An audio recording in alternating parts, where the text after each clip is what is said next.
Start. Okay. All right, welcome to the College Positive Mentor Training. Jody and I are going to be your presenters today. I'm Alyssa Merton with the Oceana College Access Network. And I'm Jody Maloney. I'm the director of the Mason County Promise and the Mason College Access Network specialist. The goal of the training today is to provide information and resources to help you guide in conversations with students and families about building aspirations to go to college, how to access college, and then to make some connections to local resources in training and funding. So we're happy to have you here today. We're going to be talking through 4 different sections. The first is why college and what's the urgency. The second is a little bit on career exploration and some resources to help explore careers and find the right fit for students. The third is a big topic, financial resources. We're going to provide an overview of all resources available. And then the last section is the know how to go. So the basic steps in the timeline for actually going and putting your foot on campus. So we want to start off first just defining college and making sure that we're all on the same page when we're talking about what we mean by college. When any of us in the college access world talk about college, we're talking about any post-secondary training. So anything that results in the student receiving a high quality accredited credential. So that could be a 2 or 4 year college program as traditionally thought of, but also including skilled trades training, certificate programs, which can be anywhere from 3 weeks to 2 years, as well as any other transferable credits that a student earns. So apprenticeships that result in a credential, certificate program, skilled trades training, associates, bachelor's, and beyond.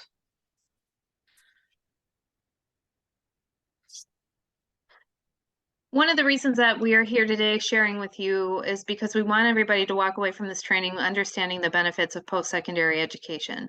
So individuals with a college degree are more likely to be employed over their lifespan and retain their employment. They're more likely to earn higher incomes. And so on average, when we look at folks with a 4-year degree or higher, they earn over $1 million more in their lifetime compared to somebody with a high school diploma.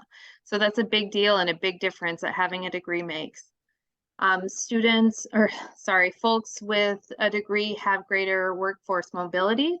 And we saw that evident during the pandemic. Those folks who had a degree were less likely to lose their jobs and more likely to retain them. They are more productive and healthier. They're more likely to raise children that will attend college. And those of you who have worked with first generation folks know that those are serious barriers to overcome in terms of getting information to young people if their parents haven't attended college. They're more likely to vote, advocate for causes, to fundraise, to be civically engaged, and to engage in community service and charitable giving compared to those without post-secondary credentials.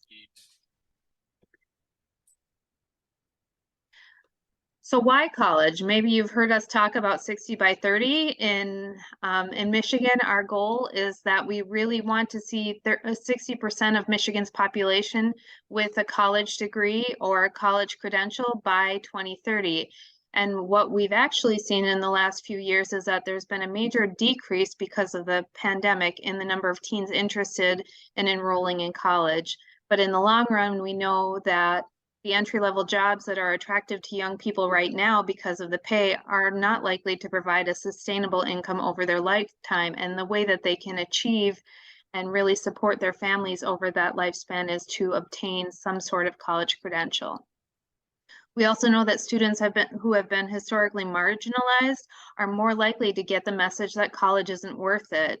And so that's really a dangerous thing for those folks, because what we really need is for more students of all populations to be able to rise and be contributing members of society. And we don't want those who are most marginalized to get messages that they don't belong. And so college is important for all populations of students, but especially those who are historically marginalized, being low-income students of colors, first-generation students. Messages in society that student loans are causing huge amounts of debts are strongly negative, but we also know that over the lifetime, the value of a degree is huge, and that student loans are a vehicle for low-income students to achieve those degrees. And so we want to make sure that we walk away from this training with some positive messages about how to afford college. And then online course flexibility during the pandemic was a big shift that a lot of students weren't prepared for. But we know that with online courses being offered, college is more accessible to more people than ever. So even though some of those drawbacks appeared in the pandemic, we also know that we can turn those drawbacks around and really create a strong message that college is important and it matters for everybody in American society. So just a few statistics to help kick off the conversation and the need for college. In Mason County, 36.5% of working aged adults hold at least a 2-year credential. And in Oceana County, that's 26.5. Another point to highlight is that in our communities, we have over 25% of working aged adults who have some college but with no credential. So that is a huge population of people that we could be reaching with information about financial and supports to obtain credentials. As Jody mentioned before, Michigan's goal is 60% of the workforce having a credential by 2030. 70% of Michigan jobs will require some form of post-secondary education by 2030. And so we're working towards making sure that our Oceana and our Mason students and the Lakeshore students are a part of that 60 by 30. So I just want to share a little bit of local data just to give some perspective to some of the things that we will be talking about or have been talking about in this training. This is Oceana specific data. And what we're looking at here is the enrollment of high school seniors within 1 year after high school graduation. So this is their enrollment and actually stepping foot on campus and starting programming. And this particular data is disaggregated by those that are economically disadvantaged and those that are not. So on that top row there in the green, you can see those are students who are non-economically disadvantaged. And then on that bottom row in the red, you can see that that's our population of students from Oceana schools that come from economically disadvantaged households. If you look down the bottom, you can see the percentage of that graduating class that falls in that category of coming from an economically disadvantaged household. So what we're trying to portray here or show you here is that students who come from economically disadvantaged households are accessing college at a much lesser rate than those that are not. And this is true across the state, across the region, across the nation. So another resource that I would strongly encourage you to dive into is to take a look at United Way's ALICE report. So ALICE stands for Asset Limited and Income Constrained but Employed. So it's talking about our households in Michigan who are working households, but they just aren't making enough to meet basic needs.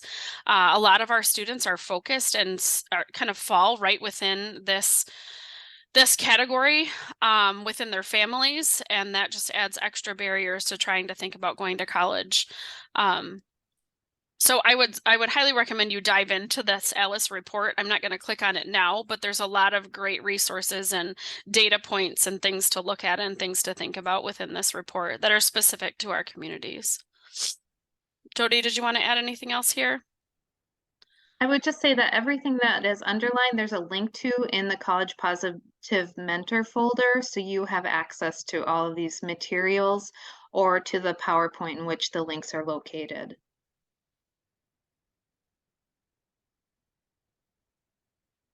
So this slide is really important and it elaborates a little bit more in terms of weekly earnings.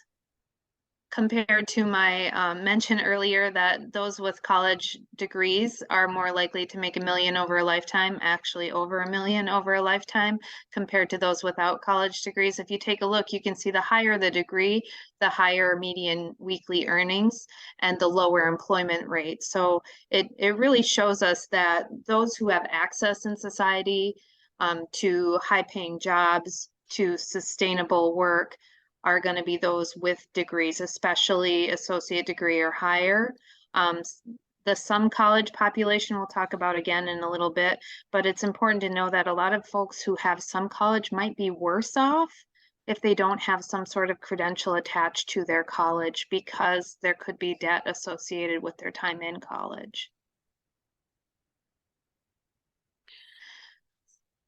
So the education payoff, I'm gonna lean on Alyssa a little bit to elaborate on this slide, but what I want you to look at is that kind of light blue, some college, no degree population. Again, those are the folks that we can really focus on because without them, we will not reach 60 by 30 based on our graduating population. Each year, we know since 2016, the population of individuals graduating from high school is actually declining. And so in order to reach 60 by 30, we can't do it just based on graduates. We also need to incorporate access back into college or to college in the first place for those who are adults in our communities. And so another point on this slide, or what this slide is showing us, we get a lot of pushback often on people saying, well, college isn't necessary. Well, fair enough, but what this slide is showing is that this is our population kind of broken up into the buckets in which they fall, whether they have less than high school or high school diploma, some college, no degree. And then this red line here is the median lifetime earnings for someone with a bachelor's degree. So what we see here is that, yes, some people with just a high school diploma can rise up. They can find their way into a higher bracket of making money. It's not that it's not possible, but the amount of people that are not going to ever do that is much larger, and that's growing, as Jody mentioned, since the recession as well as since the pandemic. These numbers above this red line are going to be shrinking, in that having a credential, a degree or credential is becoming even more and more important. So lots to look at in this. Again, the link down here at the bottom if you wanted to explore this a little bit further. And this slide is just giving another example and helping to understand. So this is since the recession in 08, and just showing us the jobs that have been gained since then. So there were 5.6 million jobs lost in those with a high school diploma or less, and only 80,000 jobs gained since the recovery. So really the jobs that are coming back, which they are, but they often will require some college or a degree or credential in order to get those jobs. And that's going to be the continuing trend. This slide is just showing this similar type of thing that we're talking about within one, putting us in the way, within just in manufacturing. So again, showing over here on the left-hand side, this is high school or less, the jobs here, and this is the return since the recovery. So it's helping us understand that those with a bachelor's degree or higher or some college are those jobs that are returning.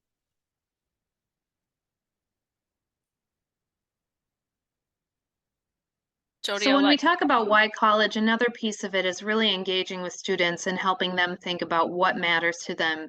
And one of the things that I hope that you walk away from this training with is just really the thought process that it has to be a student's choice, but when you're working with young people, it's really your job or your support that helps facilitate their choice and helps them access the information they need in order to make a choice. So these are some questions to help students really think about not just going to school, because that's a hard piece when students have been in K-12 for almost 13 years and they're trying to think about their step forward. Some of them are tired of school, but what we want them to do thinking forward is really think about their lives as they move forward and what they want from themselves. Having been a kid who grew up poor, one of the things that I wanted to be able to do was to pay my bills. And so I connected that as, this is what my friends' parents who had degrees, who were teachers or whatever in the community, they were able to do is pay bills. Their families weren't always struggling. And so that was what was important to me. But what is most important to you? What do you want your life to look like 4 years from now? What environment is life-giving for you? Some students might be motivated by moving out of their communities. So a college degree would give them the agency to do that. So these questions are things that when you're working with young people or working with adults who are thinking about changing their path, you can help them to move forward by asking these questions. One thing I think you'll find surprising too is that when you do sit down with a high school student, there are many, many students who have never had these questions asked of them. They've never had anyone to sit down and actually talk to them about these types of things. So you might find it really informational or helpful when you're talking with a teenager. So, within the in-person training, we did a couple of activities, and we're going to kind of just lead you through the questions of those right now. Really want you to think about who influenced you or your decision to go to college, or maybe it was your decision to go into the field that you're in. Who and what types of activities, who were the people that helped influence you? So maybe just jot those down on a sticky note or think through that. Um, and want you to think through like what may have happened if those activities or those people had not been an influence to you. And then additionally, how can you use your experience or your pathway or your trajectory and the stories of others to encourage youth to attend college? One of the most meaningful and impactful things that I've seen in working with local youth is them hearing other people's real stories. They need to understand that it's not always just a straight shot, and to understand that there's pitfalls along the way, and to hear how people have gone through, how they've been influenced, and how they've gone through the path to higher education. So we're going to dive right into career exploration next. And so what we've done here is we've provided a multitude of resources. This seems to be one of the biggest stopping points for a lot of students is they don't know what they want to do, which is completely understandable. But if you take it and help them kind of chunk things up and think about things in, well, what do you want to do next, right? Within a year or 2 or 5 years, instead of thinking about their entire lives, which is big and overwhelming, but helping students just think about what direction they might want to go. So I'm going to click on a few of these links and share and show you a few of the resources that we have here to use. And there are tons of resources that students have access to, but oftentimes, again, it's someone walking through that with them that is most helpful. These Michigan Career Outlook through 2030. So these are showing jobs that are up and coming within the next few years of when students are graduating or graduating from high school or college. So I find these really helpful. I'm just going to kind of click through. You can find your region, our prosperity region. So I'm going to click here and view the PDF. We also have these in paper handouts if you're interested, or you can order them as well. So I'm going to zoom in a little bit and just show that what this is showing is West Michigan. So just our large area here in West Michigan. But it's helping to break up the jobs in these categories by the amount of education that's needed. So sometimes this is really helpful to walk through with students. So this on the left is short-term training, and over on the right is looking at STEM. And then this is a trifold brochure. So in the middle, you're taking a look at a certificate or moderate term training, and then an associate's degree or long-term training, apprenticeships, all included in the center category. And then over here on the right is bachelor's and beyond. So really helpful to kind of look through this in that way with students, and then help them understand what this column is showing is the annual openings and then the percent growth. So help them understand what that means. So just in looking at this first column here, CNC machine tool programmers, excuse me, there's going to be a tremendous amount of growth in that area. And then the wage range there is $22 to $30 per hour. So just helping them think through how to look at what some of these hot jobs or these up and coming jobs really are. What I find with students is that going through and crossing off the ones that they know they're not interested in is a good activity. And then going in and doing some research on some of the ones that they may not know about, or thinking about whether their skills or interests might match that. And I'm going to show you some tools how to kind of move forward from this. Anything else you wanted to add here, Jody? Not at this time. Okay. So hopping back to our PowerPoint where all the links are for you, we just looked at the regional outlook. You can also just look at the state of Michigan. There's also just the hot 50 job outlook for the entire state of Michigan, which is interesting as well. So explore those resources there. Another spot to explore careers is through Muskegon's West Michigan Works. And their hot jobs page offers a really great way to kind of look through with students within different categories. So you have construction and energy, health sciences, information technology, manufacturing, and professional administrative services. So again, these are all going to be careers that are in high demand. And the great thing is you can click, we have architects first. And so it shows the job title, and then it shows the median wage, the recommended credential, and then there's a great little 1.5-minute video just about what does this person do? What does this look like?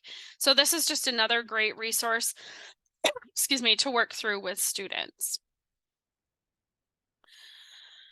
One last tool that I'm going to show you here on this screen is called ONET. And this is the student-facing version of ONET, but this is looking at real-time.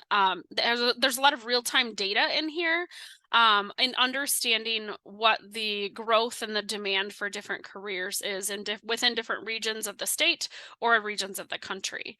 So you can search by keyword, and we'll just put in electrician because that's what popped up to top of my brain here. And then we'll do a search, and then it shows you all the different types of jobs within an electrician. So everything that would pop up there.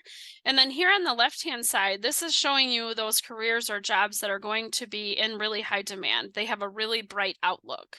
Okay, so this gives a really good overview of all the different directions. We have a lot of students who say, I want to be an electrician, but they often don't understand all of the different layers and possible options within that field, if that makes sense. So looking back here, you can browse by industry. You can also go in, students can go in and figure out by taking a brief survey, answering questions about the type of work they might enjoy, and then this will suggest careers that might match their interests and training.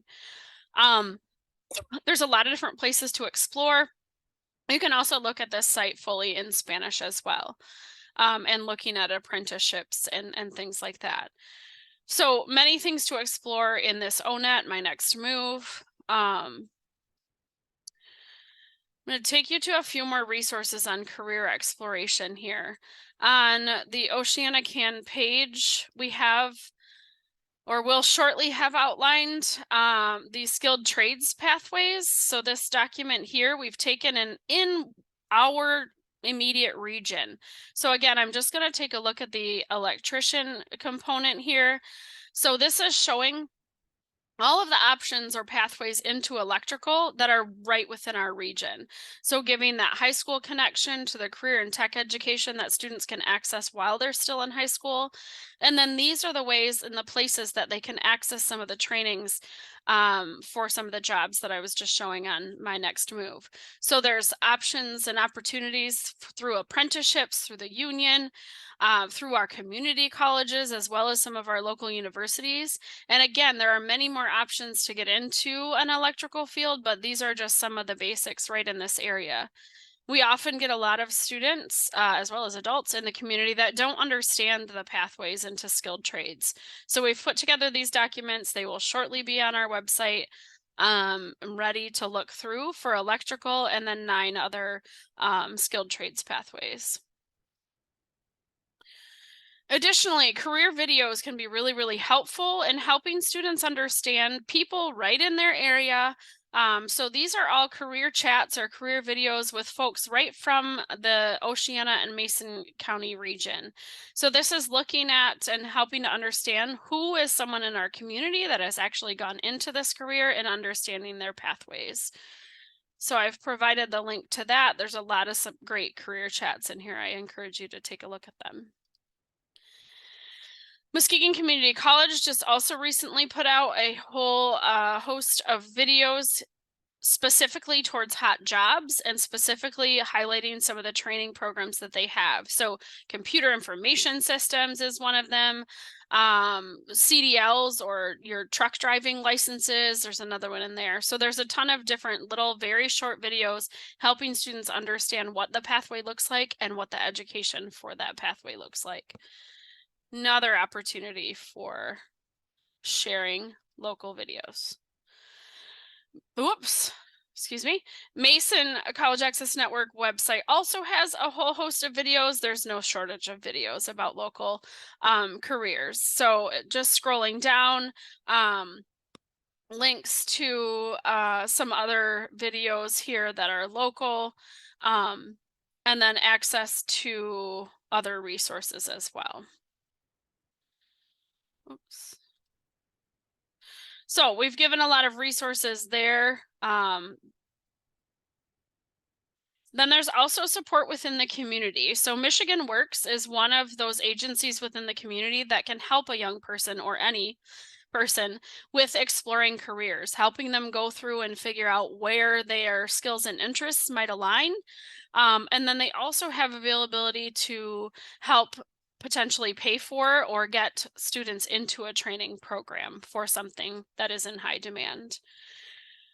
So definitely contact Michigan Works. We've left the link here. There's a lot of different options to help you through these processes. So if you're working with someone who needs some more support, this would be a great option for them.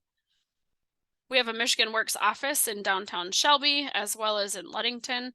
There's many ways for students to connect. A lot of students have access if they're in high school locally to Zello, which is a really in-depth program to explore career options. And as Alyssa showed you earlier, there are tons of videos, resources like ONET where students can explore career options. One of the drawbacks I've found about Zello is that it doesn't leave the school with the student when they graduate. So they don't necessarily have access to all those resources and all that time and all the ideas that they invested time in during high school after they leave. And ONET and some other career exploration programs tend to take a lot of time. So I created a short a short resource, a short survey, if you will, based on Holland codes that you can use, and it'll be in the shared folder that will be supplied for training participants. And what it's designed to do is really take 5 minutes and help students understand how their interests, based on what they like, are connected to local college majors and programs that are available to them in the region at local community colleges. And really, it was designed around Ferris State University majors because they have a combination of technical and traditional fields. And so that resource is there for you. I encourage you to try it on your own and see how it works for you and how much it aligns with your own interests compared to the field that you ended up majoring in college. And feel free to use that. Again, it takes about 5 minutes, so it's a short and sweet way of connecting students with ideas for majors if they really don't know what they want to do and need quick ideas. So we've provided a bunch of resources on career exploration. There are a lot of other tools. So if you need something else in that area, definitely reach out to one of us. We're now going to move on to ways to pay for college. We could do a 4-hour training on this, but we are going to shorten it into some of the basics and some of the overview components that are really important for those working with students and families to understand. So some of the things that we're going to talk about really are related largely to the FAFSA application, but there are some others in here too. Family, personal savings, child savings accounts. Ideally, if you have those, if students have access to those, they're wonderful because they don't require a whole lot in terms of extra applications or anything like that. But the reality is that most students depend on scholarships, grants, and federal and state financial aid to be able to attend college. College is expensive. I'm sure you've heard that before, but there are more grants and scholarships than ever right now for students who are interested in going. So expense should never be a reason to separate a student from some sort of credential after high school. We'll also briefly talk about college work-study programs when it comes to applying for the FAFSA, because there's some important things to know there. State and federal loans and the different kinds of loans that are out there, private loans, parent loans. And something that I want to mention about these last two items, why they're in red, private loans and parent loans. Really, private loans and parent loans are attached to risk, but they're a safe bet if that's your only bet. But the items in blue are really what we want to focus on in terms of helping a student to afford their education, because those are the items in which a student has the most agency and the least risk. If private loans, again, and parent loans are the only option and a student is interested in and their family is supportive, then that's a good option. Working and paying as you go, however, is something that we often hear, like students need to pull themselves up by their bootstraps or really just tough it out like people did in the 1980s. You know, I worked for a summer and I was able to afford the tuition I needed to go to college. That's really not a reality for most students. Even students working full-time in the summer are likely unable to afford a year of college tuition and room and board. And so working and paying as you go is though it's something that you might hear people say and encourage students to do, it's not very realistic to expect students to be able to do that. So we're going to talk a little bit more in depth about some of these items in blue especially. So first off, we want to talk about scholarships. This is a kind of a hot topic. Students are always asking, where can I apply for scholarships? Where can I find scholarships? We just have a couple of rules of thumb, and then we've provided all of the links to local scholarship. Not all of the links, but some of the links to local scholarships where you'll find most of them. That is one thing we encourage students to focus on the local scholarship applications first, and then maybe start looking at some state and national, because what we've seen over the years is that students fizzle out towards the end of their senior year. And if they don't get those local scholarships in, those are the scholarships in which they have the most opportunity to receive funding. Just as an example, the Community Foundation for Oceana County has over 50 different funds. So students fill out one application and that gets funneled or put out towards those 50 different funds with that one application. And that's true for every foundation in our region. Another scholarship, local scholarship that Oceana students have opportunity to go for is a Gerber Foundation scholarship. Those are $2,600 a piece, and they will give out 12 scholarships if they receive that many applications. So a lot of these local scholarships, they need to receive the applications in order to give the money out. Jody, I don't know if you want to mention Mason County Promise beyond. Sure, cool. Sure. I'll mention Mason and I'll mention Baldwin. Now, Mason County Promise specifically is for 72 credits at West Shore Community College, and it's for those students who reside in Mason County and graduate from one of our Mason County-based high schools. And that's been active since 2018. It's available for up to 4 years, or again, for 72 credits, and it covers tuition and mandatory fees for those students who are approved. Baldwin Promise is also, like Mason County Promise, a place-based scholarship. So it's based on residency and school of graduation. Baldwin is for those students who attend Baldwin's High School and live in Lake County. And so they have some different options, and their promise goes to a wider variety of colleges and universities across Michigan. And if you live in Baldwin, you probably know about the promise, but it's always a good thing to get more information if you have a student who's thinking about going to college about how their promise works. So again, there are many, many different places to search for scholarships. We always recommend students focus on those local scholarships first, then look at some of the state and national through some of the searches that we're going to share with you in a minute. As we've mentioned in the past, students who are most marginalized are often the ones that are least likely to actually complete the application.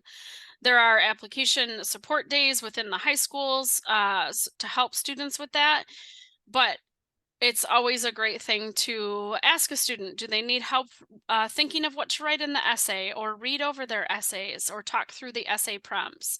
Those are ways that you can really help a student. And then to remind them a couple of days before these scholarships are due. Most foundation scholarships match the date that the recommended deadline for FAFSA, which is March 1st. But definitely looking at deadlines, helping to remind students, hey, did you get that application in, or do you need me to look over an essay? Um, Scholarships really are a great source of funding, and some scholarships are renewable multiple years. Um, and so that's really helpful as well. One of the things that we see oftentimes in these local scholarship applications is the students don't answer the question, or they don't answer the question fully, or they just put a very short phrase or one word answer. When we think about who's sitting around and reading these scholarship applications, it's really important for the students to answer the questions. Really think about, what are they asking and how can I answer that? Um, so helping students think that through is really helpful. There are many scholarships that are available for multiple years of college, so the students would want to reapply every year and then look into other scholarships that may be specific to their major. Um, Again, students get overwhelmed with this search process for scholarships, so completing those easier local ones is the best way to get started on that. And then there are a ton of resources or search engines for scholarships. A couple, you don't ever want to pay for those search engines. They should be free. One example is FastWeb, but there are a host of other really good search engines for scholarships. But all of the applications for any scholarship should always be free. If they're not, something's up.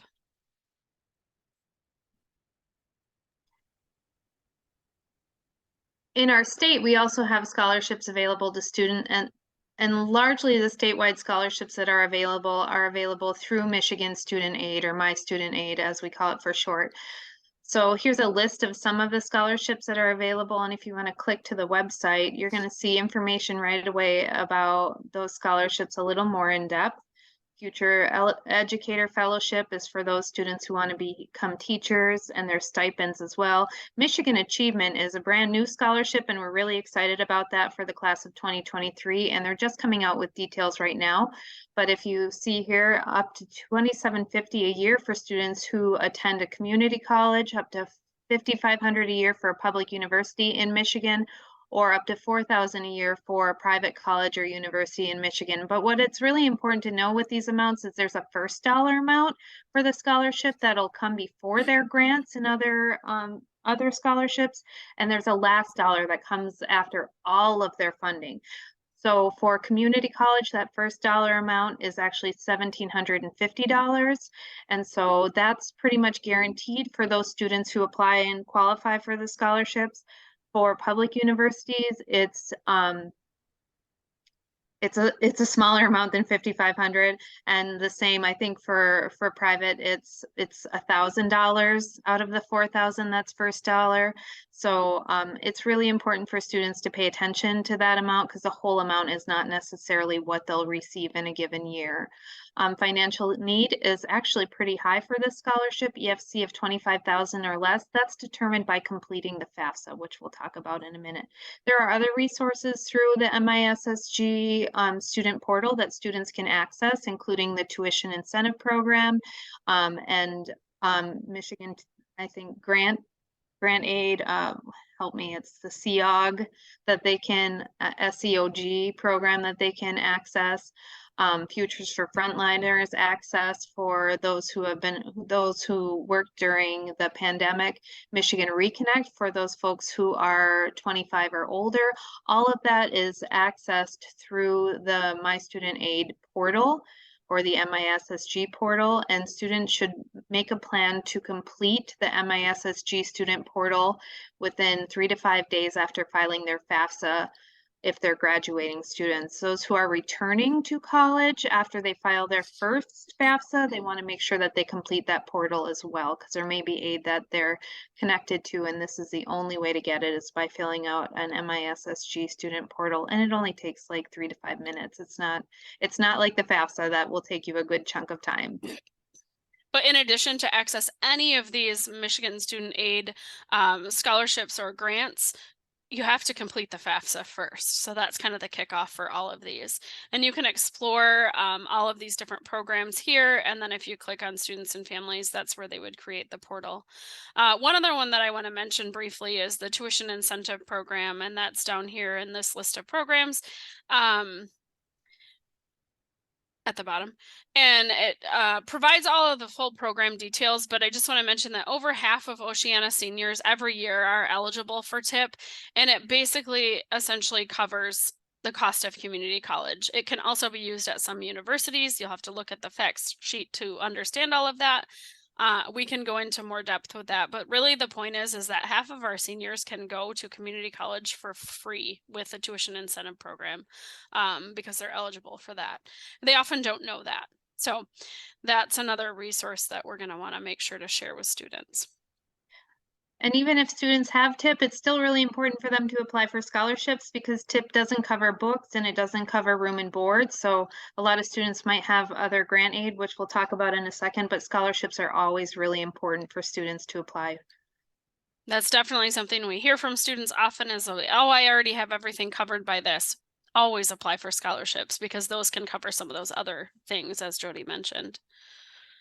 Lots of resources here. Michigan Reconnect is one that we mentioned. That is anyone over the age of 25 who does not already have a credential can go to community college for free in district. So that's a really big one that many people in our communities don't know about because it's pretty recent within the last couple of years that came out. So you've heard us mention the FAFSA, which if you aren't already aware, the FAFSA is a free application for federal student aid. It's really the vehicle. It's an application for students to receive any sort of federal or state aid. In addition, our community college scholarships are largely dependent on students completing their FAFSA as well. The Mason County Promise and other promises require FAFSA. So it's really, really essential that students hear the message that the FAFSA is required and we want them to complete it. So the FAFSA, it helps determine whether students are available for scholarships, especially scholarships from the state of Michigan and our community foundation. And it's also important to know whether scholarships are first, middle, or last dollar. So as I mentioned, the Michigan Achievement Scholarship is a first dollar scholarship that comes before any grant aid. Middle dollar would come after grant aid, but before other scholarships. Last dollar would come after every available funding is exhausted except for maybe loans. And so understanding that can be helpful for students. Grant aid is a huge piece. The Pell Grant offering is what's determined by students completing their FAFSA, and their estimated family contribution is figured in. So the FAFSA really takes a look at how much a family makes, how many students are in college or are on their way to college, and how many people are in the household to determine what they actually believe a family can contribute. Now, it doesn't mean that a family will actually have that amount to contribute to a student going to college, but it's a number that's really used in a bunch of formulas in determining what kind of aid a student is eligible for. So with scholarships and grant aid, students don't have to pay any of that back. So this is the best kind of aid to get. The Pell Grant for many students, especially those going to community college, Pell Grants award just over $6,000 a year for full Pell. And if a student is available, it will cover their, or if a student is eligible rather, it will cover their tuition and fees at a local community college in most students' cases. And it'll probably, if they receive full Pell, allow them to get a little money back. And that Pell Grant aid could be used if they receive any back for other educational needs like books, like getting to class by paying gas, like housing, things like that. So Pell Grant is huge. probably the majority of most of our schools, and I won't say the majority, over 50% is what I mean, of most of our high school populations are Pell eligible in some form. So the FAFSA is really helpful if students qualify for the Pell. It can be really helpful for them to actually afford college. Institutions, individual community colleges, or universities often offer institutional aid. So these are individual awards or scholarships or options. They might even be in the form of programs, but things to help students and money to help students attend. So if a student has locked into a specific institution, or if they're, debating between one or two, encourage them to apply for institutional aid through that institution's website, so that they can see if they're eligible for additional scholarships or additional awards that might help them afford college. Work study is an option in the FAFSA. It's a question that it asks, are you interested in work study? And it's yes, no, or maybe are your options. We always encourage students to click yes. And what work study is it's federally subsidized pay. The colleges will get an amount to pay students who are willing to work on their campus to subsidize their income. And so if students are willing to work, they get paid, they're more likely to get a work study, or they're more likely to get a job on campus if they check the work study box as yes. They're also more likely to have a job that's willing to work around their college schedule. And so that's one of the reasons that we encourage students to click yes. Another thing that I saw as an academic advisor is students who were working 10 to 15 hours a week, if they had a reasonable credit load, say 12 to 15 credits, they actually did better and were more likely to succeed because they had to learn to manage their time if they were working. So work study is always a click yes if we can encourage students to do that. The other thing that FAFSA helps determine is whether or not students and families are available for student loans or parent loans. And those loans that are available through the FAFSA, they can be subsidized or unsubsidized loans. The subsidized are actually, they have their interest paid for by the government while a student is actively in school. And that actively means they're at least part-time or more. So loans are a good option if that's your only option. But again, if students can get scholarships, grants, institutional aid, work study, and afford their education based on those things, those are ideal because they don't have to be paid back. Loans, you do have to pay back. And so just really help students to understand the difference between all of those things and the importance of completing the FAFSA.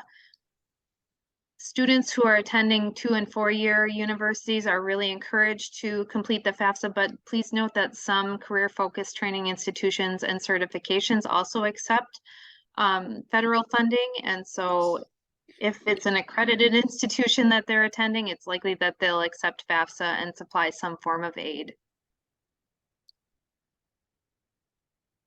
So FAFSA opens each year, October 1st, and in Michigan, we have a deadline of March 1st. That doesn't mean that students can't apply after that, but it means that they might miss out on some Michigan-based scholarships. And so we strongly encourage everybody to apply as soon as they can after October 1st.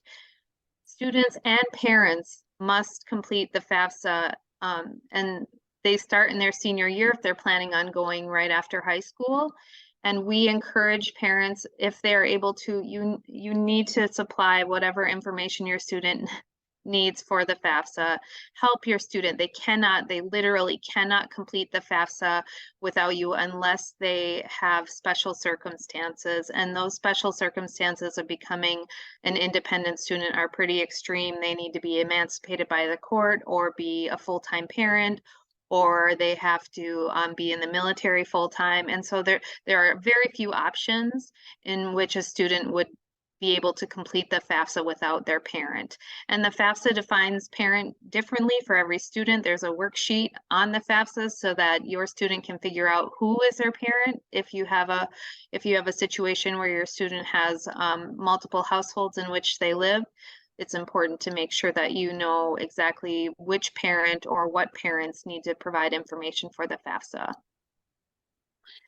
And we've provided the link to that document. There's also more resources on the Federal Student Aid site, but that document helps students to understand what parents' information they would need to include on the FAFSA. So this slide is just giving us a little bit more information about what people will need to have in order to complete the FAFSA or have ready or prepared or gathered. And this link here provides a document with all of the information. So FAFSA goes on the prior year for tax information. So oftentimes this time of year especially, we get students who say, well, my parents haven't completed their or their taxes yet for this year. Well, it goes to the year prior, so they don't have to have their taxes completed for this current year. So this gives just the information, like I said, which is going to be needed. We also often get a lot of students who say, well, my parents aren't going to contribute towards my education. As Jody mentioned, that doesn't matter. The parents still have to provide the information for the FAFSA in order for the student to be to access all of those other options. That can often be a role that someone from the community can play as that liaison between the parent and the student, and helping parents understand that that is a requirement for the student in order to access any of these funds. Oh, this one's yours. Sorry, Jody. I think I've talked about this a little bit, but we want to make sure that students get the message that loans are not bad if they're used responsibly. So a rule of thumb that can help your student really understand how much they should take out over the lifetime of their degree or of their educational program is to take a look at what the average entry-level salary is for the field that they're pursuing. So for example, somebody who might be going into social work might be making 35 to 45K in their first year on average. And so that student we would not want to encourage them to pursue a degree that's going to cost them more than 35K over the life of their education. So over their 4 years for getting that bachelor's in social work. Somebody who might be pursuing, say, electrical engineering or mechanical engineering, they might have a little more options in terms of income on average. And so maybe they want to take out a little more and invest in a more expensive education if that's the right one in terms of return on investment. So some of the other things that we encourage students to look at is placement. After a student has graduated, what's the likelihood, or what is the percentage of students who graduate in that same field from that same school and being placed in a job within a year? And schools tend to have that information somewhere. You might have to dig for it on their website, but the White House scorecard is an option to look at what student return on investment and placement rates are for individual schools. So anyway, loans are not the enemy, they're an investment in yourself, and that's what I tell students, but we want to make sure that we make that investment wisely and we don't overinvest depending on what our planned major is. Subsidized loans, as I said, they offer lower interest rates because those interest rates are paid for by the government. Unsubsidized loans are also offered to many students, and most students who apply for the FAFSA are going to be eligible for some form of loan, even if they're not eligible for Pell Grant or any other type of scholarship. But it's important for students to understand that loans you do have to repay. And so whatever they take out in loans, they want to be really responsible. There are options, as I mentioned, for Parent Plus loans through the FAFSA, and there are other parent loans through private lenders. In this case, we want to make sure that families understand that if they're taking out a parent loan so that that student can go to college, we don't want to hang that loan over the head of the student after they've graduated. If the expectation is that the student will have to pay back the parent loan, that's going to become a really complicated and difficult thing. So parent loan should be the last resort, and we want to make sure that the parents are fully supportive of having to pay back that loan should it be the case that the student struggles to find employment right out of college. All of these things, loans and subsidized, unsubsidized loans, Parent Plus loans, are offered to students based on whatever their financial aid award is through the FAFSA. And colleges will button that up and, oh no.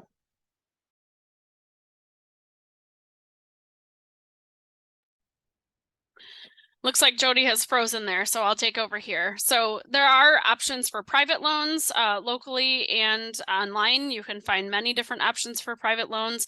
Private loans should always be the last option after applying for all other forms of aid. Our local Shelby State Bank does have loans, as well as I mentioned, Sallie Mae and others online where you can find private loans. Understanding repayment is important for students to understand how that works for private loans. And so there's some really good information here on a federal student aid website about repayment. Understanding unique financial aid situations is important, especially in Oceana County. We have a lot of students, not a lot, but we have a fair amount of students who may be undocumented. They often find out that they're undocumented during this process to college. So this can be a really difficult time to go through for these students, and helping them and their families understand the implications. But what we really want people to understand is that every person can go to college legally in the United States and in Michigan. Each person just has a unique way of paying for it.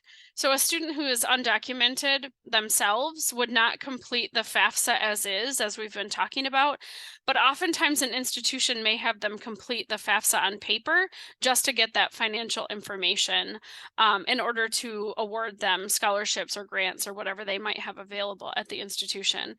This Aspire Higher guide is an excellent resource that goes very, very in depth in helping to understand how students access education for if they're undocumented. There's also a lot of conversation and difficulty with students who may be documented themselves, but their family members are undocumented. And so this resource can also be really helpful there.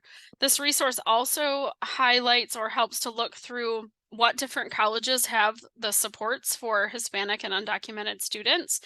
And so that might be a really great thing to take a look at and see which colleges actually have those specific supports for that.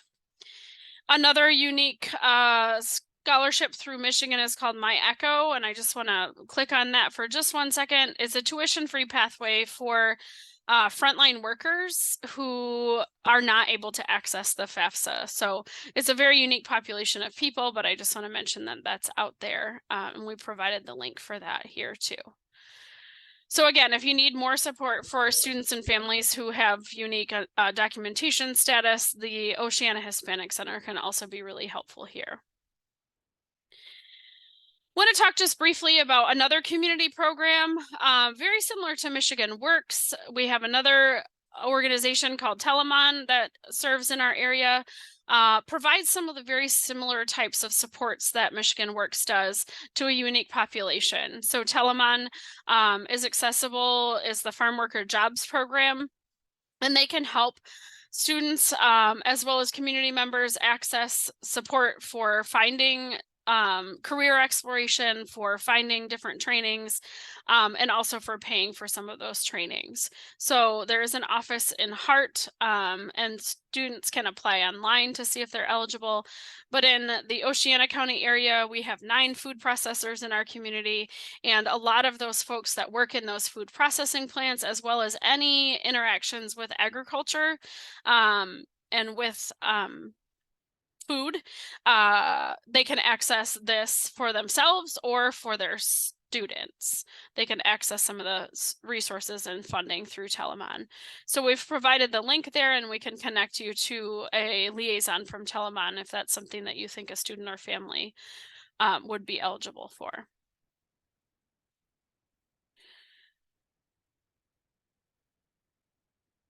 Jody's back, but she's muted, so. I'm back, sorry. So one of the things that we want to encourage you to think through when it comes to going to college is, why did you go to college? Why did you choose to go where you went? Why did you choose to pursue the major? And what did that path look like for you? Because when you're talking with students, it's important to know your own story and to have empathy for them while they're really figuring out what their next steps are. But if you understand your decision-making process, it might help you to encourage them and to ask them questions to help formulate their own decision-making process. So we have some questions here for you to think about when you've got time.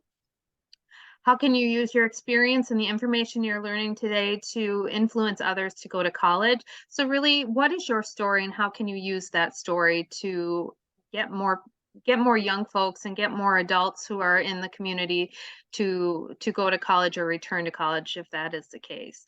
And then what are some of the reasons you hear for youth or community members not attending post-secondary institutions? So what is the why behind not going to college? And this is an important question, and I feel like I had this conversation just a little while ago with my own 15-year-old who was saying, well, I don't need college anymore. There's plenty of jobs out there.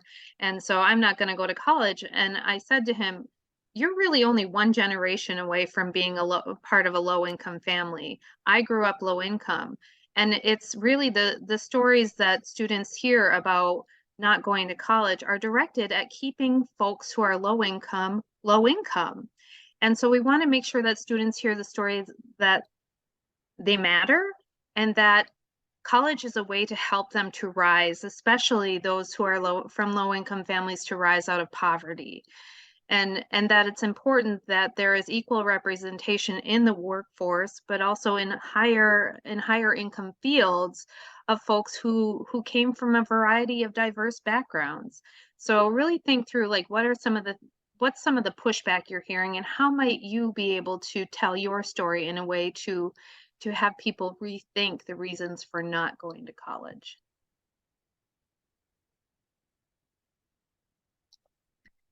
So now we're on to a really our final section, if you will, about how to get to college. We've talked about the why, we've talked about exploring careers, we've talked about how to finance college and what are some ways to access funding for college.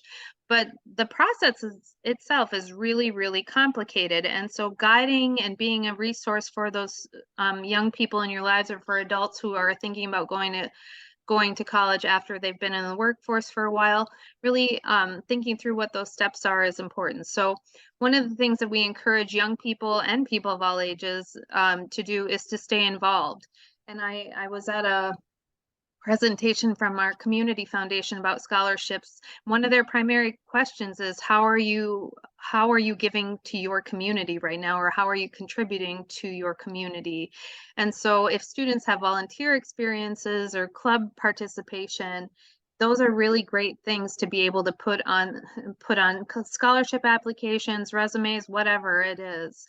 But being involved is a key way to really have that information firsthand. But there are ways that students are involved in supporting their families or supporting, maybe a different definition of school and community. Like how are they encouraging others that they might be able to quantify?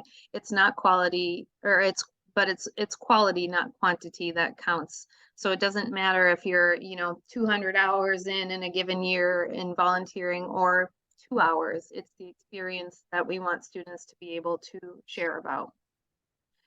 Exploring courses in high school that are challenging, like AP, dual enrollment, honors courses are really helpful for students to get admitted to college, especially competitive colleges and universities.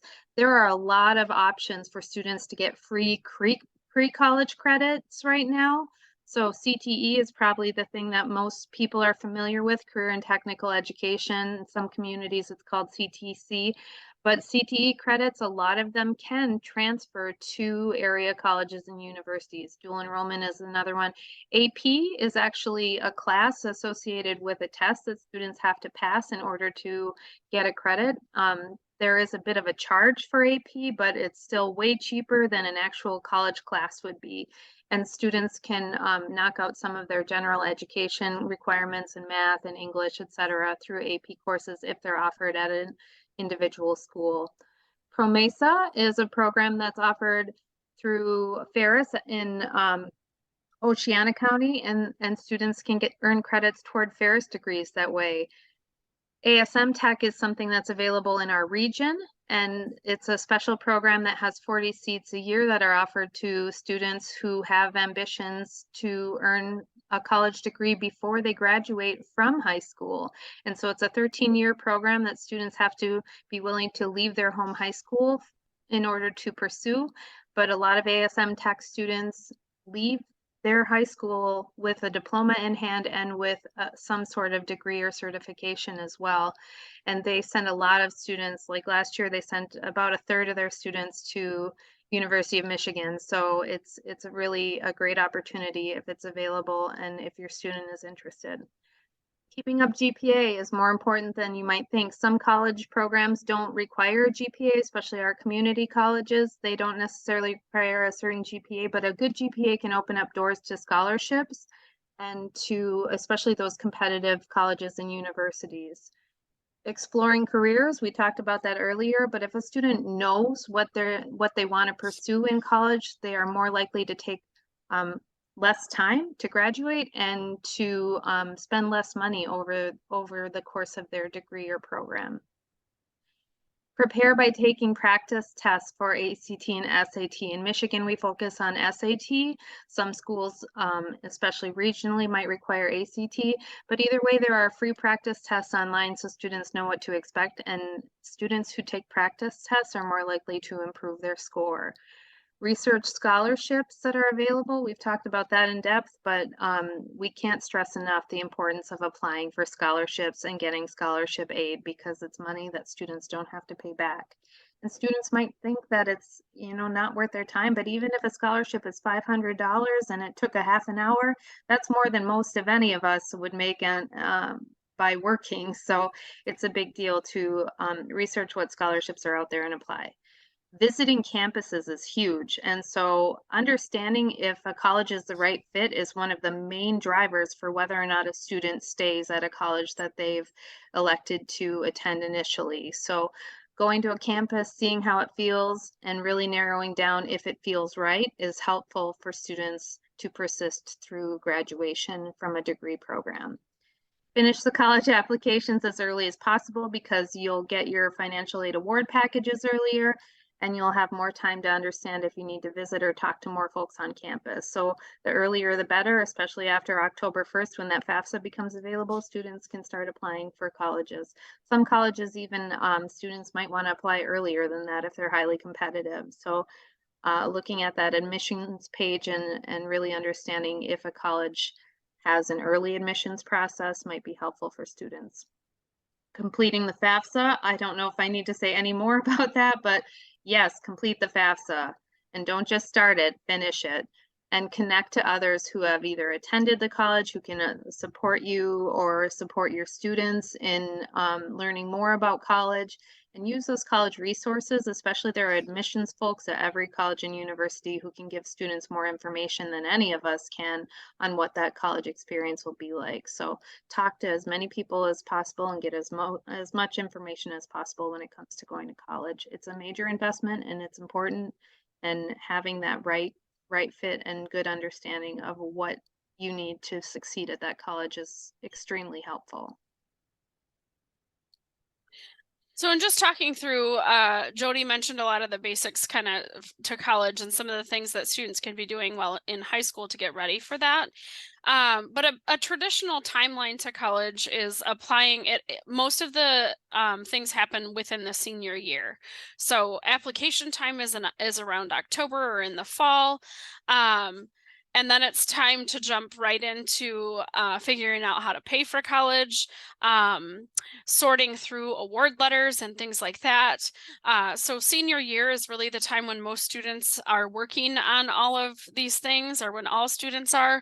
And there's also a lot going on in the senior year. So that's a support opportunity for people in the community to kind of just talk to seniors, say, hey, where are you at? What are you doing? What are you working on? And how can I be helpful? We always encourage students to list as many accomplishments, activities, sometimes even just helping them think through what those are, or what they've been involved in over the past 4 years is helpful. And helping students understand to apply to a variety of schools, not necessarily based on what they think they can afford, but where they want to go, because they don't know what they can afford until they see a financial aid package. Next steps in applying to college after the application is submitted is to request that their transcripts be sent. Almost all of our high schools use Parchment. It's a very, very easy site where they go on and create an account, and then they can request from their counselors that their transcripts be sent to all of the colleges that they've applied for.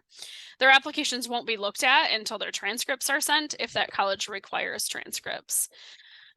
Next, again, is the FAFSA. Most colleges will not release a financial aid award letter until that FAFSA is completed and in. I'm going to skip through a few of these because we've already talked about them. One piece that students often need help on, though, around January, February, March, is looking at award letters. So in understanding the award letter process, so a student will complete the FAFSA, their transcripts will be sent to all the colleges, say they applied to 5 colleges. It's the colleges themselves that are going to reply back to the student with their financial aid information. So each college will send an acceptance or letter to the student. Then they will also send a financial aid offer. And so that's where reviewing those award letters or offers from all of the different colleges can be really helpful, because they don't always compare apples to apples on those. So it's really important to understand those award letters. And then in May of the senior year is when students have to tell universities and colleges if they're planning to attend.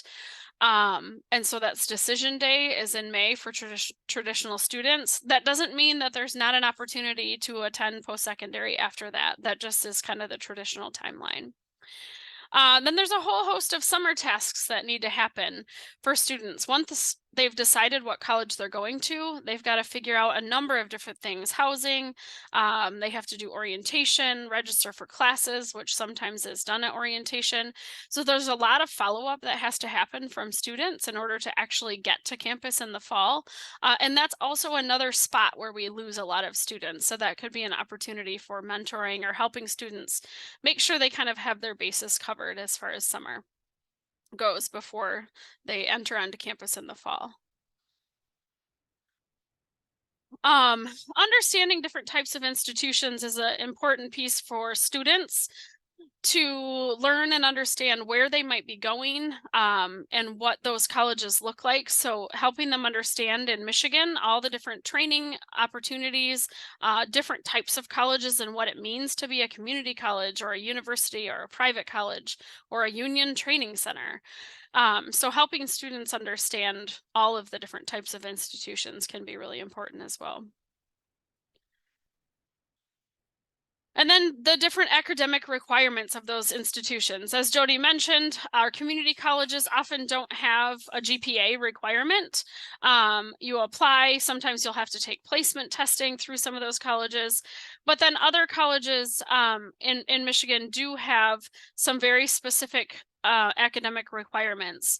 This is a good tool to use, which we've provided the link for, just looking at the different colleges in Michigan and looking at the average student who goes there. So this does not mean that a student who has less than this SAT score or less than this GPA can't go to that college. That just means this is the average for those students that go there. So oftentimes when we're sitting down working with students on college applications, we suggest that they apply to a safety or a couple of safety schools, meaning those schools which their SAT scores and GPA match. But then also applying for one column above, so a reach school. So maybe they don't quite have the GPA that's listed here, but again, that's just an average, or they don't quite have the SAT score, but they do have the GPA. We would still recommend that they apply to that college and see what they can see. So all colleges are looking at what activities, as Jody mentioned, what activities and volunteer opportunities students have participated in. That's something that all the colleges on their applications are going to ask about. So good for students to make a list of those different things that they've been involved in. And then following up on applications. So a few things that we just want to point out, as you're working with students, there's a lot of different barriers, sometimes just perceived barriers, that are stopping students in their tracks. And it goes in many different categories and many different things. And so sitting down with a student and asking questions, helping them understand where some of those barriers are for them.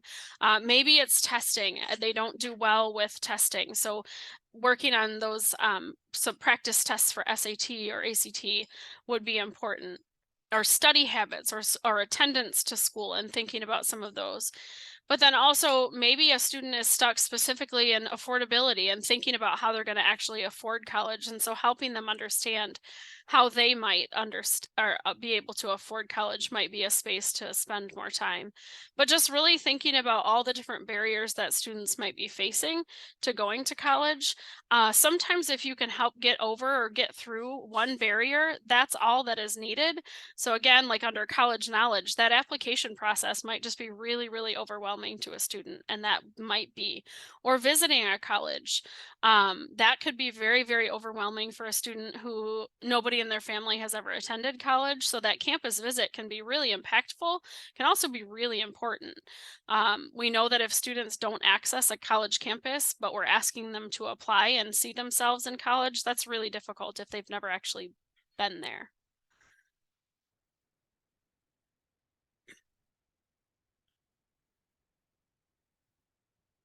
You're muted, Jody. Students also deal with, as Alyssa mentioned earlier, social capital issues and some other risk factors that might make it harder to think about themselves as college material because they aren't able to extract themselves from the idea of the struggles that they're currently dealing with. So have a lot of compassion for the issues that students are facing. When we talk about college, you might have to repeat something. You might have to share multiple times. You might have to encourage them to fill out an application several times. That's okay. It's good. It's necessary. We want to share as much as possible with students as many times as they'll hear it. Students that we encounter may have different experiences and viewpoints about going to college, and just try to really focus on what's positive and what the good benefits are for that student to go to college over the lifespan, and how it ties to that student's goals. Those are the things that we want to encourage, is really students to think about what's positive and what's good and what their opportunities are, rather than telling them their ideas are wrong or maybe not where they should be. Everybody has a different path, and we don't want to tell students that their path is not the right one for them. What we want to make sure is that they have enough information to make informed choices. And then just be considerate when you're talking to a student about some of the things that they might face. It might not be an option for them to leave their home situation, or they may have to get out of their home situation in order to be able to explore or to pursue a degree or pursue education after high school. So really knowing who you're talking to and being sensitive to your audience is super helpful if we're talking to students about opportunities moving forward.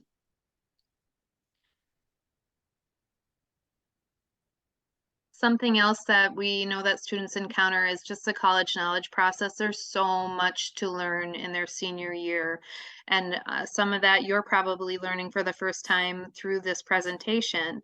And so just knowing that in the last hour or so, you've absorbed a ton of information. They're expected to absorb that same amount of information in a short period of time as well. So be sure to break down information, to try and use words that are familiar. And if there are college terms that you think might be unfamiliar for them, check in with them to make sure that they understand words that are complicated. Say admissions even might be unclear, or transcript might be the first time they've ever encountered that word. So be sure to break things down. Don't don't assume that a student understands what you're talking about if you're using college terminology. So again, check in with them often and help provide a foundation of college terms. So if there's a glossary and you're going to talk to a classroom of students, or you're going to talk to a small group, provide a glossary if there are terms that you're going to be using, such as recommendation hours, majors and minors, so that those students can refer to them as you're speaking and after you're done speaking. And keep college positive. So there are some tools in the folder that we've provided for you to really reframe how we talk about college and how we talk about students. Some of the things that we talk about students, the terms we might use are too expensive, or that a student is struggling, or that college takes too much time, or we might actually hear that from students. So really thinking through how we speak about our students and how we speak to our students about college, how we reframe arguments is important. Something that surely you've heard, and unfortunately a lot of us have heard it, is the argument that some students are not college material. And in this day and age, that's simply not the case. There is a path forward for every young person. It's just got to be their choice, and it's got to be something that they have enough information to make a decision about. So we firmly believe in the college access networks that students have college as an option to them after high school, regardless of their high school performance, and that everybody has abilities that matter and are necessary, and we want to make sure that we find ways to include them in the college going process. Certain people should and should not go to college. You know, those kinds of narratives really limit, especially our marginalized students who might be low income first generation students of colors. And so we want to make sure that we avoid using shoulds or should nots when talking about college, and just do a lot of encouragement. So in your document, there's a or in our documents in the folder, there's an empathetic educator training. I think it's also called Solutions for Student Success, but it's a way to practice reframing how you ask questions, reframing how you think about student populations, and trying to practice using positive words when talking about students. So I encourage you to take 5 or 10 minutes to look at that document when you have time. So lastly here, we wanted to share a few more college access resources that are that could be really, really helpful. There are tons of different videos and direct support guides, especially from federal student aid and Big Future. Those are kind of the two national websites that really break things down and have a lot of support pieces for students and parents to understand every single aspect of what we've been talking about today. As well as the Mason Can and Oceana Can sites. So a lot of different tools and resources. If there's something specific that you need, reach out to Jody or I, because we have it. It's all out there and it just has to be found. So reach out to us if you need additional resources. And so really this is what we're here to do, is to support these young people. These are some Shelby Elementary students after a career day a few years ago. You know, they all have hopes and dreams, and we need to help them find those experiences that are going to help them move forward towards being the president or the dentist or the artist, and being those people in our community that have education and are living a fulfilling life. So the schools do a lot. They work with students all the time on all of these things, K through 12, but it's not something that we're ever going to be able to move forward on without support from the community as well. So be thinking about how you and your circles can be helping to support these young people in getting to where they want to be.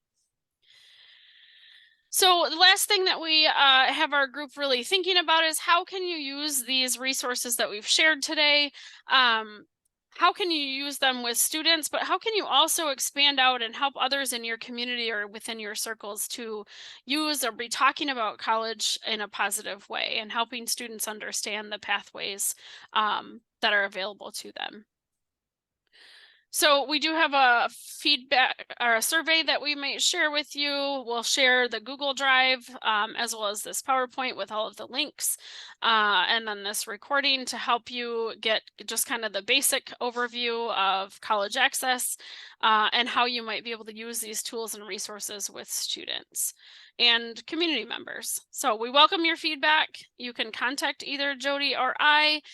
We've added our contact information here. We're always open to suggestions. We're both always open to speaking to other groups or helping other organizations or groups of people think about how they might support young people or adults back to college. Any closing thoughts, Jody? I just want to thank anyone who was able to sit through this presentation for the work that they're doing. Thank you, and we hope to